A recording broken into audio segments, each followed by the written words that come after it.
Hello everyone, pre matric education में आपका स्वागत है। कैसे हैं दोस्तों? आशा करता हूं कि आप लोग ठीक होंगे। तो चलिए, आज मैं बिहार बोर्ड का जो क्लास 10th में मैथ का क्वेश्चन पूछे जाते हैं, जो हमारे बोर्ड कक्षा 10वीं के लिए सबसे महत्वपूर्ण है। ऑब्जेक्टिव क्वेश्चन की बात करो या सब्जेक्टिव क्वेश्चन की बात करो, या मैंने सिलेबस की बात किया, ठीक है, सिलेबस की बात करो, ये सब का मैं क्या करूँगा, डिस्कशन करूँगा कि क्यों डिस्कशन ज़रूरी है। इसलिए डिस्कस कर रहा हूँ कि मैंने पहला चैप्टर मैथ का पहला चैप्टर मैंने ख़त्म कर चुका हूँ। ठीक है, पहला चैप्टर क्या था? वास्तविक संख्या और संख्या प्रणाली था। ठीक है, जिसको हम क्या बोलते हैं इंग्लिश में? Real number. ठीक है, real number and number system. ठीक है, real number and number system, जो कि ऑलरेडी मैं इस चैप्टर को क्या कर दिया हूँ, एंड कर दिया हूँ, मतलब ये आप लोगों को समझा चुका हूँ। ठीक है, अच्छी तरह से मैं पहले सिलेबस बताया, फिर उसके बाद चैप्टर को मैंने इम्पोर्टेंट बेसिक बताया, सब्जेक्टिव क्वेश्चन बताया, फिर ऑब्जेक्टिव बताया। तो डिस्कशन इसलिए मैं बोल रहा हूँ कि आप जाकर उस लेक्चर को देखा करो, क्योंकि इस लॉकडाउन में आपको पता ही है, लॉकडाउन सभी जगह लगा है। ठीक है, लॉकडाउन, और लॉकडाउन में पढ़ना बहुत मुश्किल है। ट्यूशन हमारा क्या है, बंद है, उस ट्यूशन में भी हम नहीं पढ़ पाएंगे। ठीक है, तो इसके लिए आपका सबसे अच्छा जो प्लेटफॉर्म है, डिजिटल प्लेटफॉर्म यूट्यूब एक ऐसा प्लेटफॉर्म है जिसकी सहायता से हम हर एक चीज़ देख सकते हैं। लेकिन इसमें यूट्यूब हमारे लिए बहुत क्या है, प्रॉफिट भी करता है, गेन भी करता है, और हमारे लिए बहुत क्या है, लॉस भी करता है। हमारे लिए बहुत अच्छा है और हमारे लिए बहुत ख़राब भी है। अच्छा किस लिए है? क्योंकि अगर यूट्यूब पर हम अच्छे चीज़ें देखेंगे तो मुझे अच्छा सीखने को मिलेगा, लेकिन अगर बुरा चीज़ें देखेंगे तो हमेशा ही क्या मिलेगा, बुरा चीज़ें ही सीखने को मिलेगा। तो इसलिए मैं आप लोगों के लिए ये डिस्कशन लाया हूँ कि आप जो मैट्रिक में अक्सर लोग फेल हो जाते हैं मैथ में, तो मैथ में नहीं फेल हो, इसके लिए मैंने बेसिक के साथ आपको बेसिक तरीके से जो हम लोग का जो भाषा है, उस भाषा के माध्यम से मैंने आपको समझाया हूँ। ठीक है, ताकि आप उस क्वेश्चन को आसानी से क्या कर सकते हैं, सोल्व कर सकते हैं। तो मैंने क्या क्या बताया हूँ, वो क्वेश्चन को मैं एक बार डिस्कस करके मैं आपको बताऊँगा। ठीक है, इसके लिए पहले मैं एक वाइट स्क्रीन लेता हूँ। ठीक है, और आपको बताता हूँ। ठीक है, वाइट स्क्रीन मैंने इसलिए लिया कि मैंने जो पहला जो मेरा लेक्चर है, पहला जो लेक्चर है उसमें मैं सिलेबस बताया हूँ। ठीक है, सिलेबस बताया हूँ, और ये सिलेबस इसलिए बताया हूँ क्योंकि उस सिलेबस से आपको पता चलेगा कि कहाँ से किस तरह का क्वेश्चन पूछे जाते हैं मैट्रिक बोर्ड एग्ज़ाम में। ठीक है, जो कक्षा 10वीं का मैथ है उसमें से कैसे क्वेश्चन पूछे जाते हैं, तो वो मैं बता चुका हूँ, पहला लेक्चर। और दूसरा जो मेरा लेक्चर है उसमें मैं क्या बताया हूँ, बेसिक बताया हूँ आपको। ठीक है, बेसिक, उसके साथ आपको क्या बताया हूँ, उसके साथ आपको इम्पोर्टेंट पॉइंट बताया हूँ। ठीक है, इम्पोर्टेंट पॉइंट आपको बताया हूँ। उसके साथ में आपको क्या बताया हूँ, फार्मूला। ठीक है, फार्मूला भी बहुत ज़रूरी है। विदाउट फार्मूला आप तो बना ही नहीं सकते उस क्वेश्चन को, तो आपको बेसिक देखना पड़ेगा। बेसिक में मैंने क्या बता चुका हूँ, परिभाषा। ठीक है, परिभाषा बता चुका हूँ। परिभाषा की बात करें तो क्या, परमेय संख्या किसे कहते हैं, अपरमेय संख्या किसे कहते हैं। जैसे मैं बताया हूँ आपको, इसमें परमेय संख्या किसे कहते हैं, अपरमेय किसे कहते हैं।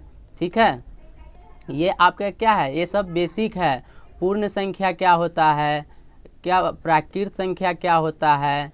ठीक है, और सम संख्या क्या होता है, विषम संख्या क्या होता है।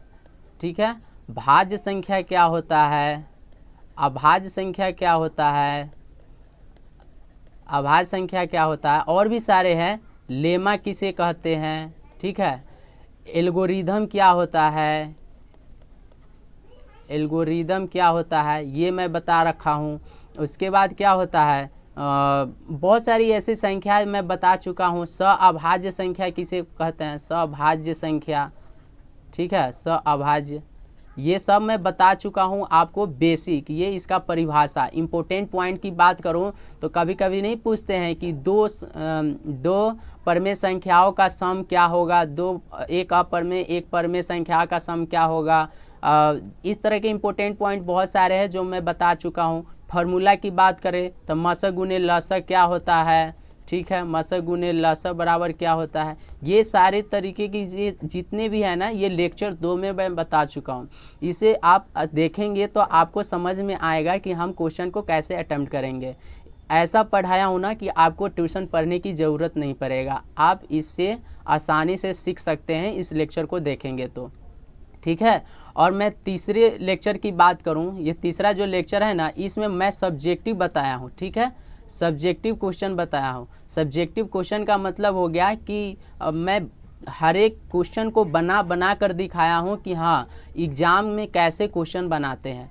तो ये आपका सब्जेक्टिव क्या है, न्यूमेरिकल है, न्यूमेरिकल, ठीक है, सब्जेक्टिव न्यूमेरिकल मैं बता चुका हूँ ये लेक्चर 3 में। लेक्चर 4 का भी हम क्या है, सब्जेक्टिव न्यूमेरिकल ही बता चुका हूँ, जो आपके एग्ज़ाम के लिए क्या है, बहुत इंपॉर्टेंट है। और जो लेक्चर 5 है ना, वो हमारा क्या है, वो हमारा ऑब्जेक्टिव है, ठीक है, ऑब्जेक्टिव न्यूमेरिकल। ऑब्जेक्टिव न्यूमेरिकल कैसे बनाते हैं वो मैं बता चुका हूँ।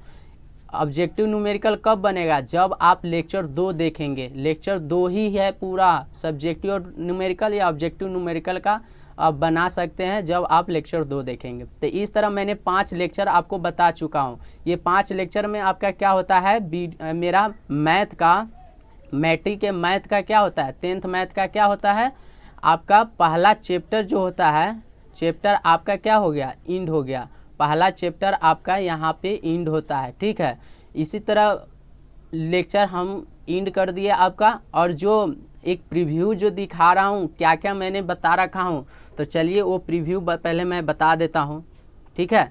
तो देखिए, ये तो डिस्कशन कर रहा हूँ, इसके बारे में बात कर रहा हूँ। तो डिस्कशन क्यों ज़रूरी है, क्योंकि बेसिक मैथ की बात करें ना, तो बेसिक मैथ है ना एवरी कम्पिटिटिव एग्ज़ाम के लिए ज़रूरी है। किसी भी कम्पिटिटिव एग्ज़ाम की बात कर लो आप, यूपीएससी की बात करो, बीपीएससी, यूपीपीएससी की बात करो, एनटीपीसी या रेलवे या ग्रुप डी या बैंकिंग, किसी भी क्षेत्र में कोई भी गवर्नमेंट जॉब निकलती है तो उसमें मैथ तो कंपलसरी ही होता है लगभग, क्योंकि बिना मैथ के तो कोई एग्ज़ाम लेते ही नहीं है। मैथ इसलिए कंपलसरी है कि आपके माइंड को यही चेक करता है, साथ में रीजनिंग भी पूछता है, लेकिन मैथ बहुत ज़रूरी है, ठीक है।